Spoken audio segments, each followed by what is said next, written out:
सोचिए, एक ऐसा पल जब पुलिस की आंखों से इंसानियत ही झलकती या कहीं गुम हो जाती है। क्या होगा जब एक एसपी मैडम सादे कपड़ों में सिर्फ पानी पूरी खाने बाजार जाती हैं और वहां महिला दरोगा उन्हें एक आम महिला समझकर पहचान ही नहीं पाती? क्या यह घटना दरोगा की गलती थी या सिस्टम की खामियों का आईना? वीडियो के अंत तक देखिए, क्योंकि हम आपको बताएंगे पूरी कहानी, कैमरे में कैद सच्चाई और उस थप्पड़ के पीछे का रहस्य जो सोशल मीडिया पर तहलका मचा चुका है।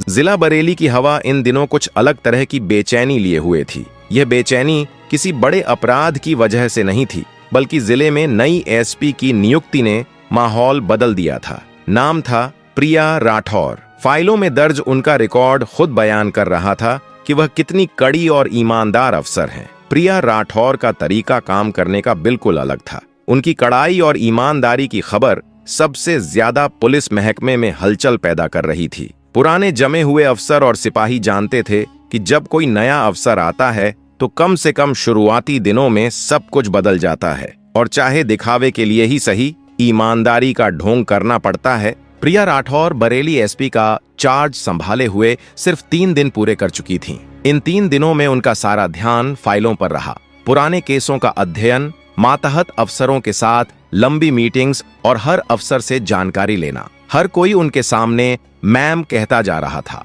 और यह भरोसा दिला रहा था कि बरेली में सब कुछ सही है, अपराध नियंत्रण में है, जनता खुश है और पुलिस दिन रात अपनी जिम्मेदारी निभा रही है। प्रिया बड़ी कुर्सी पर बैठी थीं। सामने फाइलों का एक ऊंचा ढेर रखा था। मीटिंग में कहे गए हर शब्द को वह ध्यान से याद कर रही थीं। डीएसपी साहब ने बड़ी सफाई से कहा था, मैम, हमारे यहाँ तो पुलिस और जनता का रिश्ता एकदम दोस्ताना है। एक इंस्पेक्टर ने सीना ठोंक कर दावा किया था, मैम, यहाँ मजाल है कि कोई आम आदमी परेशान हो। हालांकि प्रिया के चेहरे पर हल्की मुस्कान थी, लेकिन उसकी चमक उनकी आंखों तक नहीं पहुंची थी। वह जानती थीं कि बंद कमरों में सुनाई जाने वाली कहानियां असल जिंदगी में दम तोड़ देती हैं। ये सच्चाई उन्होंने अपने पिता से सीखी थी, जो खुद मामूली हवलदार के पद से रिटायर हुए थे। पिता अक्सर कहते थे, बेटा, वर्दी की असली इज्जत कुर्सी पर नहीं होती। अगर सच जानना है तो कभी अपनी कुर्सी और वर्दी छोड़कर लोगों के बीच जाकर बैठो। आज वही बातें प्रिया के दिमाग में घूम रही थीं। उन्होंने फैसला कर लिया कि अब फाइलों से नहीं, अपनी आंखों से सच्चाई देखने का समय आ गया है। शाम के लगभग 5 बज रहे थे। आसमान में बादल छाए हुए थे और दिन का रंग धीरे धीरे शाम में बदल रहा था। प्रिया ने अपनी वर्दी उतारकर साधारण सा सलवार कुर्ता पहन लिया। पीला कुर्ता, काली सलवार और काले रंग का दुपट्टा। बालों को सादगी से बांध लिया। महंगी घड़ी उतारकर एक पुरानी घड़ी पहन ली। पर्स में सिर्फ जरूरी चीजें रखी, कुछ रुपए, मोबाइल और आईडी कार्ड, जिसे उन्होंने गुप्त जेब में रखा। जब प्रिया अपने बंगले से बाहर निकली तो गेट पर खड़ा सिपाही उन्हें देखकर थोड़ा अचंभित हुआ। उसने हाथ उठाकर सैल्यूट किया, लेकिन प्रिया को साधारण कपड़ों में देखकर थोड़ी हिचकिचाहट हुई। बोला, अरे मैम, आप? प्रिया ने हल्की मुस्कान के साथ कहा, बस थोड़ी टहलने जा रही हूँ, किसी को बताने की जरूरत नहीं और ना ही कोई गाड़ी चाहिए। सिपाही हैरान जरूर था, लेकिन अफसर का हुक्म था। प्रिया बंगले के गेट से बाहर निकली और सड़क पर पहुंच गईं। उन्होंने एक ऑटो रिक्शा रोका और नरम आवाज में पूछा, भैया, किला बाजार चलोगे? उसकी आवाज में कहीं भी किसी अफसर का अहंकार नहीं था, बस एक आम लड़की जैसी सरलता थी। ऑटो वाला मुस्कुराया और बोला, जी, बैठ जाइए। ऑटो धीरे धीरे चल पड़ा। प्रिया बाहर के दृश्य में खोई हुई थी। सरकारी गाड़ियों के काले शीशों के पीछे से शहर का यह रूप कभी नहीं दिखाई देता था। ऑटो के हिलने डुलने, ट्रैफिक के शोर और लोगों की हलचल के बीच उसे बरेली की असली रफ्तार महसूस हो रही थी। उस पल प्रिया को अजीब तरह का सुकून मिल रहा था। वह सिर्फ एक अफसर नहीं, बल्कि बरेली की आम नागरिक बन गई थी। किला बाजार बरेली का सबसे व्यस्त इलाका माना जाता है। शाम के समय यहाँ जगह ढूंढना भी मुश्किल हो जाता है। छोटी बड़ी दुकानें, ठेलों की कतारें और खरीदारों की हलचल हर तरफ फैली हुई थी। दिन में हुई हल्की बारिश ने हवा में मिट्टी की ताजी खुशबू भर दी थी। ऑटो रुकते ही प्रिया ने मुस्कान के साथ पैसे दिए और भीड़ में घुल गईं। वह बाजार में इधर उधर घूमती रहीं, लोगों को ध्यान से देखती रहीं और उनकी बातचीत सुनती रहीं। उसे यह सब बेहद रोचक लग रहा था। तभी प्रिया की नजर एक कोने में लगे पानी पूरी के ठेले पर पड़ी। ठेले वाला मध्यम उम्र का आदमी था। उसके चेहरे पर मेहनत और चिंता की लकीरें साफ झलक रही थीं। उसका नाम था ध्रुव लहरिया। वह बड़े ध्यान और सफाई के साथ लोगों को पानी पूरी परोस रहा था। उसके आसपास 2-3 महिलाएं और कुछ बच्चे खड़े थे। प्रिया को बचपन की यादें ताजा हो गईं। पानी पूरी का स्वाद उसे हमेशा पसंद रहा था। वह ठेले के पास खड़ी हुई और मुस्कुराकर बोली, एक प्लेट देना भैया। ध्रुव लहरिया ने ऊपर उठाकर देखा। सामने एक भोली भाली सी लड़की खड़ी थी। वह मुस्कुराकर बोला, जी बिटिया, अभी दे देता हूँ। उसने पत्तों के बने धोने तैयार किए, कुरकुरे गोलगप्पे निकाले, उनमें आलू चने का मसाला भरा और चटपटे पानी में डुबाकर प्रिया की तरफ बढ़ा दिया। प्रिया ने पहला गोलगप्पा खाया और मन ही मन सोचा, वाह क्या स्वाद है। वह दूसरा खाने ही वाली थी कि अचानक बाजार में तेज ब्रेक लगने की आवाज गूंजी। सभी लोग एक ही साथ मुड़े। ये पुलिस की जीप थी। जैसे ही जीप रुकी, बाजार में सन्नाटा छा गया, मानो किसी शिकारी के कदमों की आहट जंगल में गूंज रही हो और सारे जानवर छिप जाएं। शाम का समय बढ़ रहा था और हल्का अंधेरा होने लगा था। दुकानदार अपने ठेले और दुकानें व्यवस्थित करने लगे। जीप से 4 पुलिस अधिकारी उतरे, 3 पुरुष और एक महिला। वह महिला थी आध्या चौहान। आध्या चौहान अपने इलाके में तेज और दबंग छवि के लिए जानी जाती थीं। लंबा कद, आंखों पर काले चश्मे, सख्त वर्दी और हाथ में मजबूत डंडा, जिसे वह अक्सर हवा में घुमाती रहती थीं।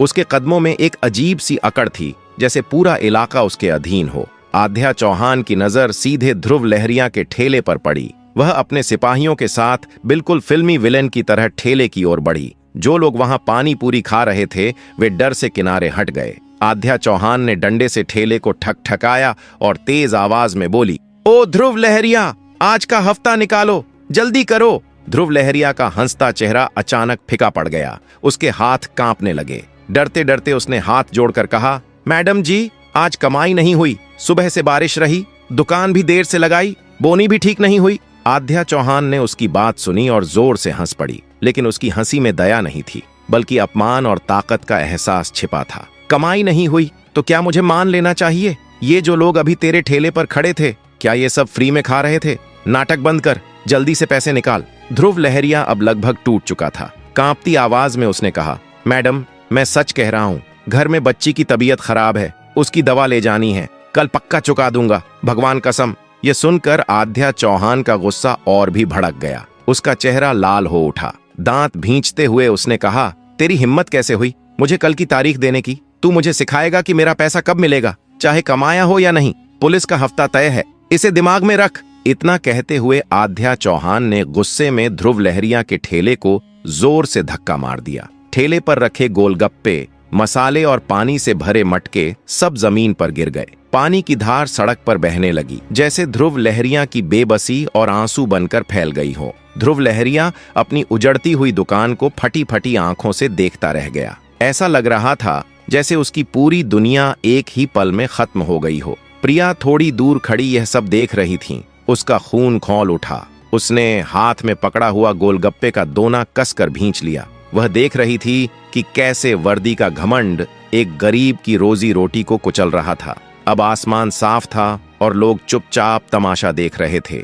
किसी में हिम्मत नहीं थी कुछ कहने की। सबकी आंखों में सिर्फ डर ही नजर आ रहा था। प्रिया अब और बर्दाश्त नहीं कर सकती थी। वह जानती थी कि अगर आज चुप रह गई तो खुद की नजरों में गिर जाएगी। उसी समय उसके कानों में पिता की आवाज गूंज उठी, जब जुल्म करने वाला गुनाह करता है, उससे बड़ा गुनाहगार वही होता है जो चुपचाप सब देखता है। उसने गहरी सांस ली और धीरे धीरे कदम बढ़ाए। कदमों में डर नहीं था, सिर्फ अजीब सी शांति और दृढ़ता थी। वह सीधे आध्या चौहान के सामने खड़ी हो गई। आध्या चौहान और उसके सिपाही उसे देखकर चौंक गए। एक साधारण सी लड़की की यह हिम्मत कैसे हुई कि वह उनके सामने खड़ी हो जाए? प्रिया ने सख्त लेकिन साफ आवाज में कहा, excuse me officer. Aadhya Chauhan ने उसे ऊपर से नीचे तक घूरा और कठोर लहजे में पूछा, क्या है? प्रिया ने सड़क पर बिखरे सामान की ओर इशारा किया और शांत लेकिन तीखे स्वर में बोली, आप इनसे किस कानून के तहत पैसे वसूल रही हैं? और आपको किसने हक दिया कि आप इनकी रोजी रोटी को इस तरह बर्बाद करें? प्रिया का सवाल सीधा और निडर था। यह सुनते ही आध्या चौहान का अहंकार फट पड़ा। आज तक किसी ने उसकी आंखों में आंखें डालकर ऐसे सवाल करने की हिम्मत नहीं की थी, और वह भी एक मामूली सी दिखने वाली लड़की ने। आध्या चौहान गुस्से से कांपते हुए गरज उठी, तू कौन होती है मुझसे सवाल करने वाली? बड़ी आई वकील है क्या? तेरे बाप का ठेला है क्या जो बीच में बोल रही है? एक सिपाही आगे बढ़ा और प्रिया को डराने की कोशिश की। उसने ऊंची आवाज में कहा, ए लड़की, यहीं से हट जा, वरना थाने ले जाकर तेरी अक्ल ठीक कर देंगे। लेकिन प्रिया अपनी जगह से 1 इंच भी नहीं हिली। उसकी आंखें सीधे आध्या चौहान की आंखों में थीं।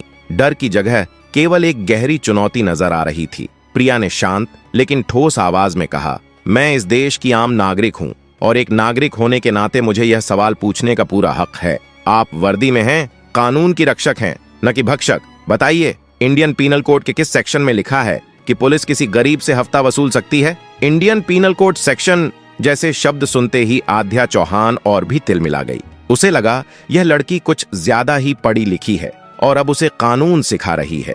उसका दिमाग गुस्से से सुन्न हो गया। पूरे बाजार के सामने उसे अपनी बेइज्जती महसूस होने लगी। हर नजर उस पर टिक गई। एक मामूली सी लड़की ने उसके घमंड की पूरी नींव हिला दी थी। अचानक आध्या चौहान ने गुस्से में कांपते हुए हाथ पूरी ताकत से हवा में घुमाया और झटके से प्रिया के गाल पर जोरदार थप्पड़ जड़ दिया। थप्पड़ की आवाज इतनी तेज थी कि पूरे बाजार में गूंज उठी। चारों तरफ एक पल के लिए सन्नाटा छा गया। वक्त जैसे थम गया हो। प्रिया का सिर झटके से एक तरफ घूम गया। उसके कान में अजीब सी सनसनाहट होने लगी। गाल पर तेज जलन थी, लेकिन यह थप्पड़ सिर्फ उसके गाल पर नहीं, उसकी वर्दी पर पड़ा था, उसके पद पर पड़ा था और इस देश के कानून पर पड़ा था। आध्या चौहान ने हाथ झटकते हुए तुच्छता से कहा, यह है मेरे कानून का सेक्शन, अब दफा हो जाए यहां से, वरना दूसरा गाल भी लाल कर दूंगी। आध्या चौहान ने झल्ला कर कहा। चारों ओर खड़ी भीड़ में फुसफुसाहट शुरू हो गई। कुछ लोगों को उस लड़की के लिए बुरा लग रहा था, तो कुछ सोच रहे थे कि इसे पुलिस से पंगा लेने की क्या जरूरत थी। ध्रुव लहरिया की आंखों में आंसू आ गए। उसे महसूस हुआ कि उसकी वजह से एक बेकसूर लड़की को मार खानी पड़ी। प्रिया कुछ पल चुप रही। उसने धीरे से अपना चेहरा सीधा किया। उसके गाल पर 5 उंगलियों के निशान छप गए थे, लेकिन उसकी आंखों में न तो गुस्सा था और न ही दर्द, बल्कि एक अजीब सी ठंडक थी। वैसी ठंडक जैसी किसी बड़े तूफान से पहले की हवा में होती है।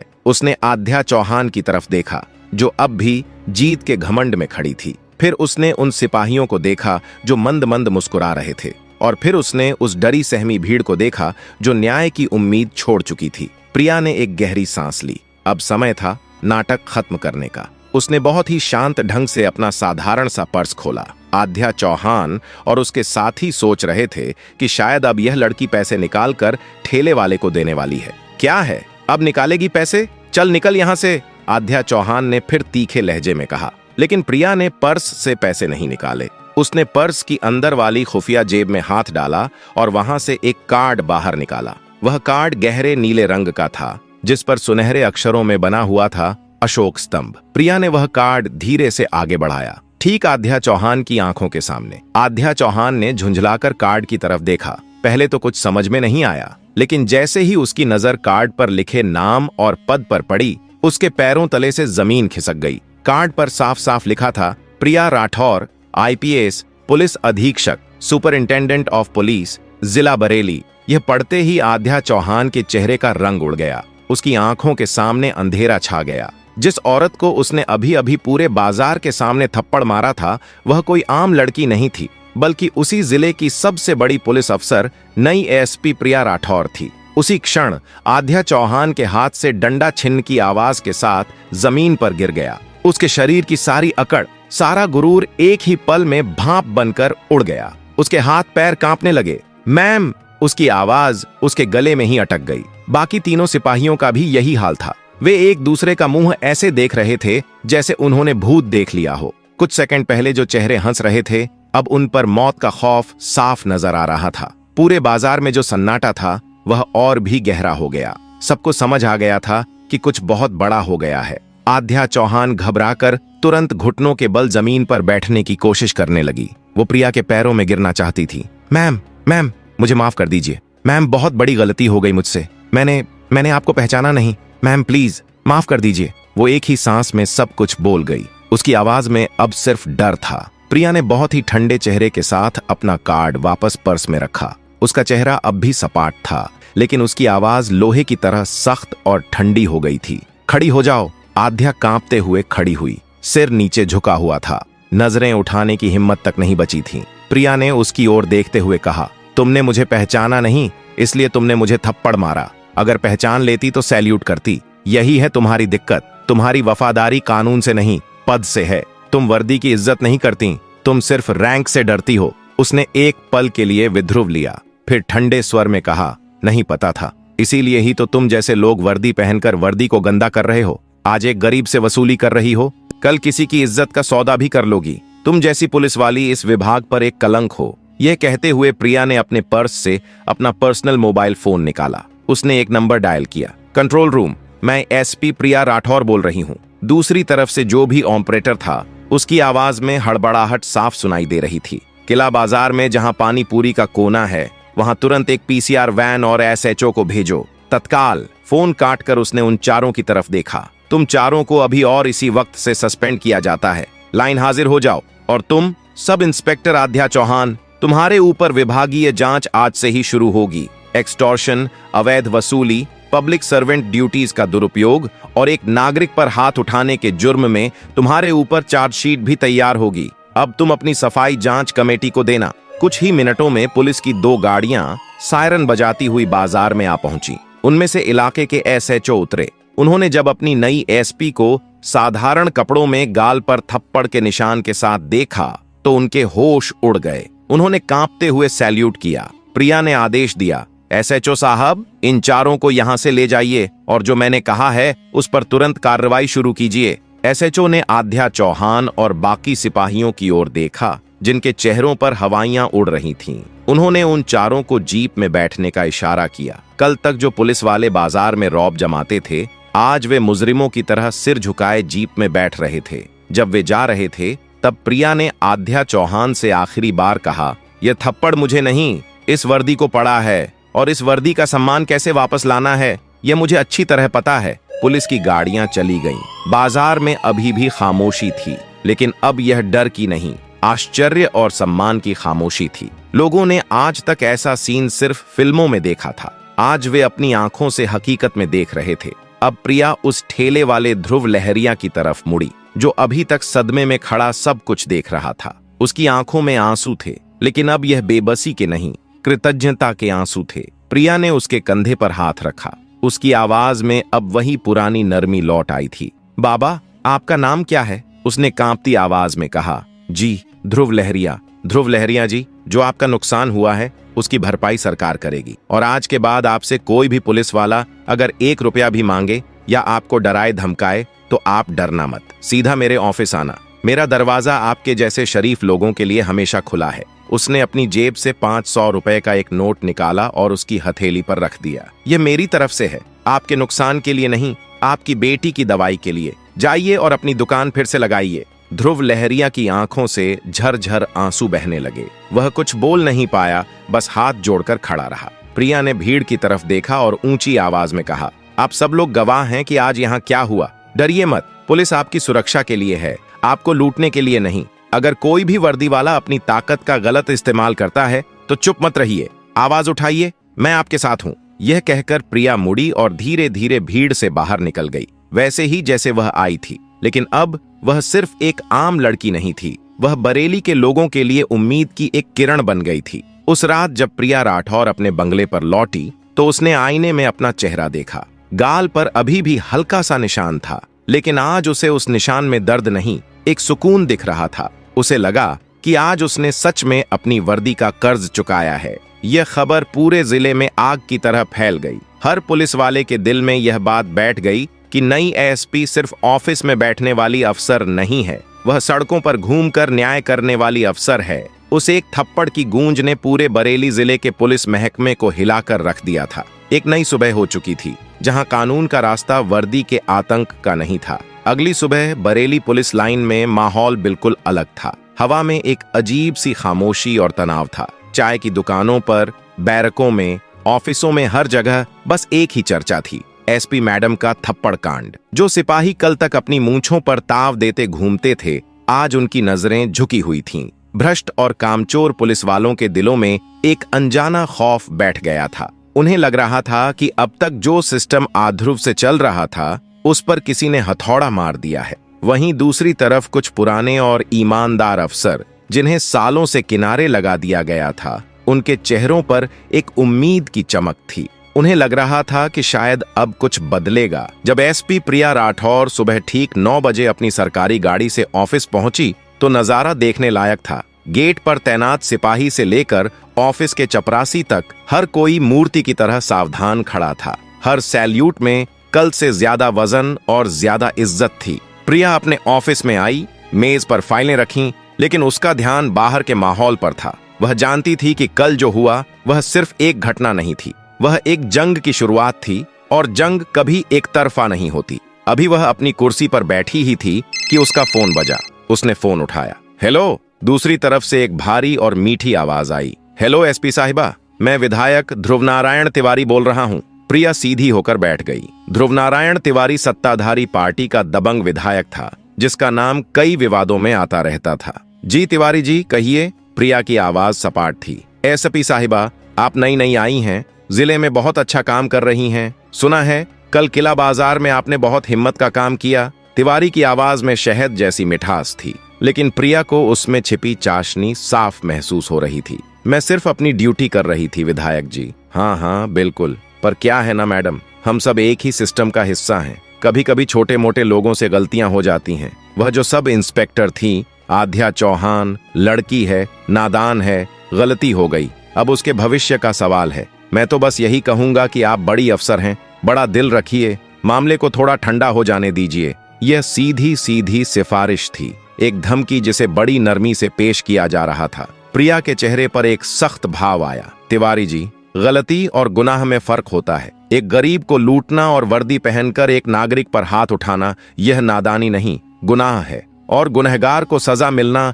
कानून का नियम है, मेरे बड़े या छोटे दिल का नहीं। बाकी जांच चल रही है, जो सच होगा सामने आ जाएगा। इतना कहकर प्रिया ने फोन काट दिया। उसने गहरी सांस ली। खेल शुरू हो चुका था। अगले 2-3 दिन बहुत तनाव में बीते। प्रिया ने विभागीय जांच के लिए एक ईमानदार इंस्पेक्टर को नियुक्त किया, लेकिन उस पर भी दबाव आने लगा। पुलिस एसोसिएशन के कुछ पदाधिकारी प्रिया से मिलने आए। उन्होंने दलील दी, मैडम, आपकी कार्यवाही से पूरी फोर्स का मोरल डाउन हो रहा है। मैडम, अगर एक अफसर को बीच बाजार ऐसे सस्पेंड किया जाएगा तो पुलिस काम कैसे करेगी? एक पदाधिकारी ने कहा। प्रिया ने शांति से जवाब दिया, पुलिस का काम अवैध वसूली करना और लोगों को थप्पड़ मारना नहीं है। जो ईमानदारी से काम करेगा उसका मोरल मैं कभी डाउन नहीं होने दूंगी, लेकिन जो वर्दी को दाग लगाएगा उसे बख्शा नहीं जाएगा। पदाधिकारी मुंह लटकाकर चले गए, लेकिन असली पलटवार वहां हुआ जहां प्रिया को सबसे ज्यादा डर था। उस दिन शाम को ध्रुव लहरिया अपना ठेला लेकर घर लौट रहा था। रास्ते में एक सुनसान गली में 2 बाइक सवारों ने उसे रोक लिया। दोनों ने हेलमेट पहन रखे थे।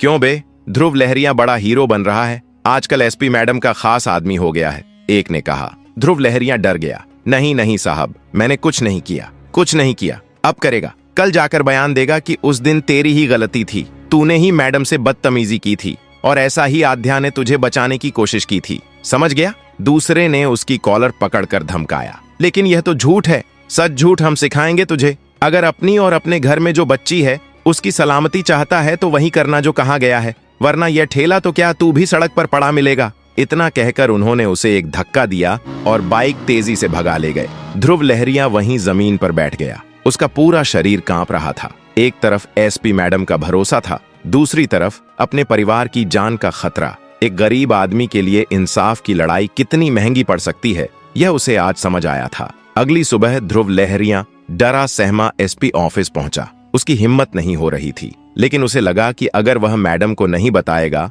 तो यह धोखा होगा। प्रिया ने उसकी हालत देखी और सब समझ गई। उसने उसे पानी पिलाया और बिठाया। घबराइए मत ध्रुव लहरिया जी, मुझे पता था कि ऐसा कुछ होगा, आप मुझे सब सच सच बताइए। ध्रुव लहरिया ने रोते रोते सब कुछ बता दिया। प्रिया का खून खौल उठा। उसके दुश्मन इतने नीचे गिर जाएंगे उसने सोचा नहीं था। उसे एहसास हुआ कि वह यह लड़ाई अकेले नहीं लड़ सकती। उसे अपनी टीम में ऐसे लोग चाहिए जो ईमानदार हों और जिन पर वह भरोसा कर सके। उसने अपने जिले के सभी इंस्पेक्टरों की पर्सनल फाइलें मंगवाईं। वह एक एक फाइल को ध्यान से पढ़ने लगी। ज्यादातर फाइलें चापलूसी और सिफारिशों से भरी थीं, लेकिन एक फाइल पर आकर उसकी नजरें रुक गईं। इंस्पेक्टर शमशेर सिंह। रिकॉर्ड शानदार था। कई बड़े केस सुलझाए थे, लेकिन पिछले 5 साल से उसे कोई बड़ी जिम्मेदारी नहीं दी गई थी। उसे पुलिस लाइन में एक स्टोर का इंचार्ज बनाकर साइडलाइन कर दिया गया था। फाइल में एक पुराने एसपी की नोटिंग थी। अफसर ईमानदार है पर किसी की सुनता नहीं, सिस्टम के साथ चलना नहीं जानता।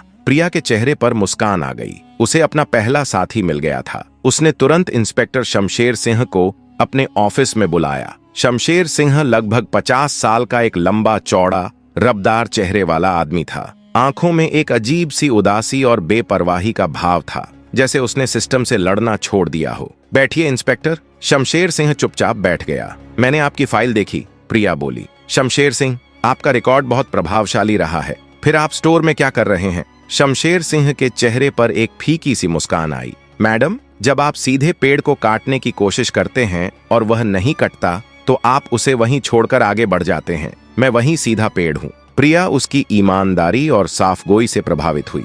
इंस्पेक्टर, मैं उस पेड़ को काटना नहीं, उसे पानी देना चाहती हूँ। मैं बरेली में फैले भ्रष्टाचार के जंगल को साफ करना चाहती हूँ, लेकिन मैं यह अकेले नहीं कर सकती। मुझे आप जैसे अफसरों की जरूरत है। क्या आप मेरा साथ देंगे? शमशेर सिंह ने पहली बार नजर उठाकर प्रिया की आंखों में देखा। उसे उन आंखों में वही आग दिखी जो कभी उसकी आंखों में हुआ करती थी। सालों बाद किसी ने उसकी काबिलियत को पहचाना था। उसने एक गहरी सांस ली और फिर दृढ़ आवाज में कहा, आप हुक्म कीजिए मैडम। ये वर्दी सालों से जंग खा रही थी, अब इसे साफ करने का वक्त आ गया है। अब प्रिया अकेली नहीं थी, उसके पास शमशेर सिंह का तजुर्बा और हिम्मत थी। उन्होंने मिलकर एक योजना बनाई। पहला कदम, ध्रुव लहरिया की सुरक्षा। प्रिया ने तुरंत 2 भरोसेमंद सिपाहियों को सादे कपड़े में ध्रुव लहरिया और उसके परिवार की सुरक्षा में लगा दिया। दूसरा कदम, लड़ाई को खुले मैदान में लाना। प्रिया ने एक प्रेस कॉन्फ्रेंस बुलाई। सारे लोकल पत्रकार पहुंचे। प्रिया ने किला बाजार की घटना का जिक्र किया और बताया कि कैसे गवाह ध्रुव लहरिया को डराया धमकाया जा रहा है। उसने किसी का नाम नहीं लिया, लेकिन इशारा कर दिया कि इस मामले में कुछ बड़े लोग भी शामिल हैं जो जांच को प्रभावित करना चाहते हैं। उसने ऐलान किया, बरेली की जनता को मैं यह भरोसा दिलाना चाहती हूं कि पुलिस अब हर नागरिक की सुरक्षा करेगी। हमने एक special anti corruption helpline number, भ्रष्टाचार विरोधी हेल्पलाइन जारी किया है। कोई भी पुलिस वाला अगर आपसे रिश्वत मांगता है या परेशान करता है तो आप सीधे इस नंबर पर शिकायत करें। आपकी पहचान गुप्त रखी जाएगी और 10 मिनट के अंदर एक्शन लिया जाएगा। यह एक मास्टर स्ट्रोक था। अब यह लड़ाई सिर्फ प्रिया की नहीं, पूरी जनता की बन गई थी। विधायक तिवारी और उसके गुंडे तिलमिलाकर रह गए। तीसरा और सबसे बड़ा कदम, प्रिया और शमशेर सिंह ने मिलकर उन थानों की लिस्ट बनाई जो वसूली के लिए सबसे ज्यादा बदनाम थे। एक रात प्रिया सादे कपड़े में शमशेर सिंह और एक छोटी सी टीम के साथ निकली। उन्होंने हाईवे पर ट्रकों से वसूली के लिए बदनाम एक पुलिस चौकी पर छापा मारा। वहां 2 हवलदार ड्राइवरों से खुलेआम पैसे ले रहे थे। उन्हें रंगे हाथों पकड़ लिया गया। पूरी चौकी को सस्पेंड कर दिया गया। यह खबर आग की तरह फैल गई। पुलिस वालों में हड़कंप मच गया। उन्हें समझ आ गया कि एसपी मैडम किसी को भी कहीं भी कभी भी पकड़ सकती हैं। अब दबाव दूसरी तरफ था। विधायक तिवारी समझ गया कि प्रिया राठौर से टकराना आसान नहीं है। जनता और मीडिया उसके साथ थी। अगर उसका नाम इस मामले में उछला तो उसकी कुर्सी भी जा सकती है। उसने धीरे धीरे आध्या चौहान के मामले से अपने हाथ खींच लिए। विभागीय जांच पूरी हुई। ध्रुव लहरिया ने बिना डरे सच्चाई बयान की। बाजार के कुछ और दुकानदारों ने भी हिम्मत करके गवाही दी। रिपोर्ट में आध्या चौहान और उसके साथी सिपाहियों को दोषी पाया गया। प्रिया ने रिपोर्ट पर साइन किए और आध्या चौहान को सर्विस से बर्खास्त करने की सिफारिश के साथ फाइल ऊपर भेज दी। यह किसी सब इंस्पेक्टर के लिए सबसे बड़ी सजा थी। एक शाम प्रिया अपने ऑफिस की खिड़की से बाहर देख रही थी। शहर की बत्तियां जल रही थीं। अब शहर की हवा में वह बेचैनी नहीं थी, एक सुकून था, एक भरोसा था। तभी उसका फोन बजा। उसके पिता का फोन था। हाँ पापा, प्रिया ने कहा, मैंने आज टीवी पर तेरी प्रेस कॉन्फ्रेंस देखी, बहुत अच्छा बोली तू। थैंक यू पापा। एक बात याद रखना बेटी, उसके पिता ने कहा, यह लड़ाई अभी खत्म नहीं हुई है। सिस्टम में गंदगी बहुत गहरी है, इसे साफ करने में वक्त लगेगा। थकना मत, हारना मत। मैं नहीं हारूंगी पापा, प्रिया ने मुस्कुराकर कहा। मैंने वर्दी पहनी ही इसीलिए है। फोन रखकर उसने खिड़की से बाहर देखा। ध्रुव लहरिया का ठेला अब भी उसी कोने में लगा था। आज उसके आसपास पहले से ज्यादा भीड़ थी। लोग अब उससे सिर्फ पानी पूरी नहीं खा रहे थे, वे एक ऐसे आदमी के पास खड़े थे जिसने अन्याय के खिलाफ आवाज उठाने की हिम्मत की थी। प्रिया को एहसास हुआ कि उसने सिर्फ एक भ्रष्ट अफसर को सजा नहीं दी थी, उसने हजारों ध्रुव लहरिया जैसे लोगों के दिल में उम्मीद और हिम्मत का एक छोटा सा दिया जलाया था। और जब तक यह दिया जलता रहेगा, वर्दी का असली रंग कभी फीका नहीं पड़ेगा। अगली सुबह जब सूरज निकला, शहर की गलियों में फिर से वही चहल पहल लौट आई थी।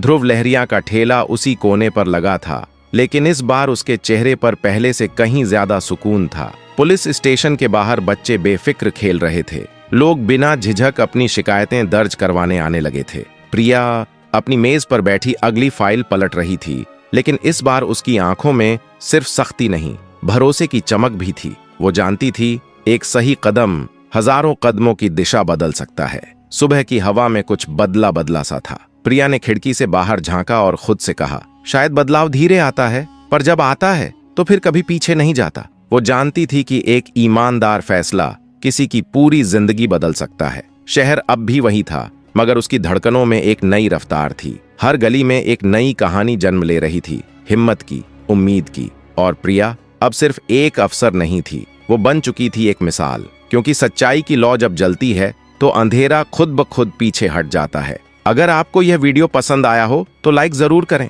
अपने दोस्तों और परिवार के साथ शेयर करें ताकि वे भी जान सकें कि असलियत में कितनी हिम्मत और न्याय की ताकत होती है। और हाँ, हमारे चैनल को सब्सक्राइब करना न भूलें, क्योंकि हम आपके लिए और भी सच्चाई और दमदार कहानियां लेकर आते रहते हैं। बेल आइकन को भी दबाएं ताकि हर नया वीडियो सबसे पहले आपको मिले।